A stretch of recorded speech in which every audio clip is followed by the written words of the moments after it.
Pinalakas ang kamalayan at pagkakaisa ng mga kabataang leader sa Nueva Ecija sa isinagawang Bayani Wave, Youth Power for Nation and Sea. Tampok dito ang diskusyon tungkol sa karapatan ng Pilipinas sa West Philippine Sea at higit pang palawakin ang kaalaman ng kabataan sa usapin ng soberanya at nasyonalismo. Narito ang ulat ni Jonah Vallejo. Sa gitna ng patuloy na usapin sa West Philippine Sea, pinakilos ang lakas at kamalayan ng kabataang Pilipino sa lalawigan ng Nueva Ecija. Ito ay sa pamamagitan ng Bayani Wave, Youth Power for Nation and Sea, Information and Communication Outreach na ginanap sa bayan ng San Antonio na naglalayong palalimin ang kaalaman ng mga kabataang lider hinggil sa karapatang pandagat at soberanya ng bansa. Pinangunahan ng programa ng pinagsanib na pwersa ng 84th Infantry Victorious Battalion at 48th Infantry Guardians Battalion ng Philippine Army bilang bahagi ng patuloy na kampanya upang mapalakas ang kamalayan ng publiko sa mahahalagang usaping pambansa. Dumalo sa aktibidad si Honorable Armela Kate G. Cruz, Board Member at SK Federation President ng Nueva Ecija, kasama ang 32 SK Federation Presidents at piling youth leaders mula sa iba't ibang bayan ng lalawigan. Sa isinagawang talakayan, ipinaliwanag sa mga kalahok ang kasalukuyang kalagayan sa West Philippine Sea at ang kahalagahan ng pangangalaga sa karapatang pandagat at soberanya ng Pilipinas.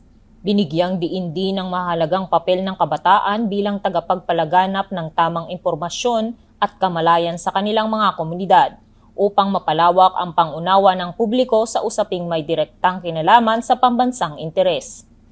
Hinimok din ng mga sangguniang kabataan federation na isama sa kanilang annual youth development plans ang mga Information, Education and Communications o IEC initiatives kaugnay ng West Philippine Sea upang mapanatili ang aktibong partisipasyon ng kabataan sa mga usaping may kinalaman sa soberanya ng bansa.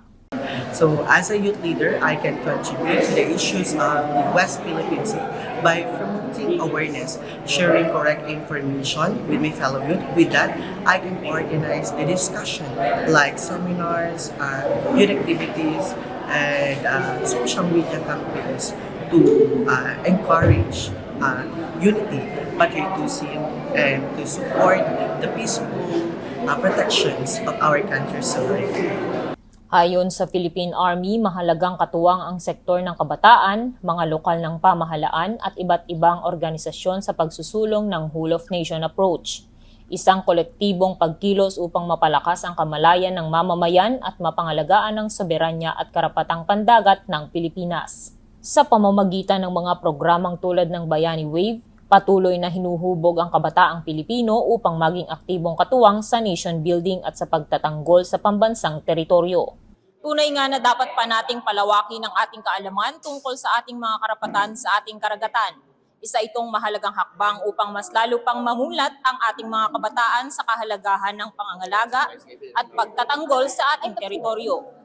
Mula rito sa San Antonio, Nueva Ecija, ako si Jonah Vallejo, ang inyong pamilyang kaugnay para sa matatag na hukbong katihan ng Pilipinas.